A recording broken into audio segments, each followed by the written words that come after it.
At a certain point in his ministry, Jesus was so popular in the region of Galilee that the crowds mercilessly pressed upon him. To more effectively teach, Jesus used a boat for his pulpit.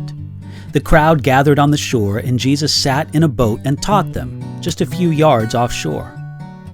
After a long day of teaching the multitude, Jesus wanted to finish. Instead of returning to shore where the crowds gave him no rest, Jesus said to the disciples, "Let's go to the other side of the Sea of Galilee." So the rest of the disciples climbed into the boat, and Jesus went with them. I love how this is phrased in Mark chapter 4, verse 36. Here are the words, "They took him along in the boat as he was." They did not stop for supplies or send a messenger ahead. They were all tired and hungry, especially Jesus. But they took him along in the boat as he was. For a moment, picture that scene with me and consider some of what it means that they took Jesus along in the boat as he was. For we must take Jesus as he was. Almost every world religion has something kind to say about Jesus. They want to take Jesus, but not as he was. Some people take Jesus as they wish he was. They imagine him as Jesus the flower child, or Jesus the unapproachable, or the Jesus of my particular cause. Most of the time, when people do this, they create a Jesus of their imagination by what they leave out of his teaching and his life. People do the same thing when they create Jesus the moral reformer, or Jesus who never offended anyone. But we can't do that. We have to take Jesus in all that he is as he was. Some people take Jesus as others present him. But even the best sermon about Jesus falls short of Jesus himself. Teaching about Jesus is good if it helps us to take him as he was. But no one's teaching, no matter how good, can do the whole job.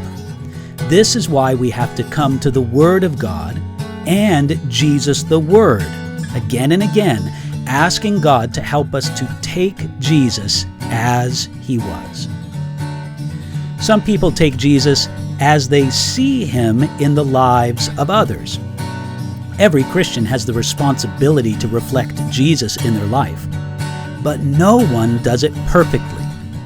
If you look at a strong area of my life, you may see some of Jesus reflected there. But if you look for Jesus in a weak area of my life, you will not see him as well. If we only take Jesus as he's reflected in the lives of others, we won't get a true representation of who he is. We have to take him as he was. A.W. Tozer wrote, "What comes to our minds when we think of God is the most important thing about us." If we will be correct about what comes to our minds when we think of God, we must look to Jesus and take Jesus as he was. Not as we wish Jesus was, not as others may present Jesus, and not as you might see him in the lives of others. So, spend some time and read the Bible, especially the gospel records of the life of Jesus. Read them, study them, and learn who Jesus was. Then, make sure that you take him as he was.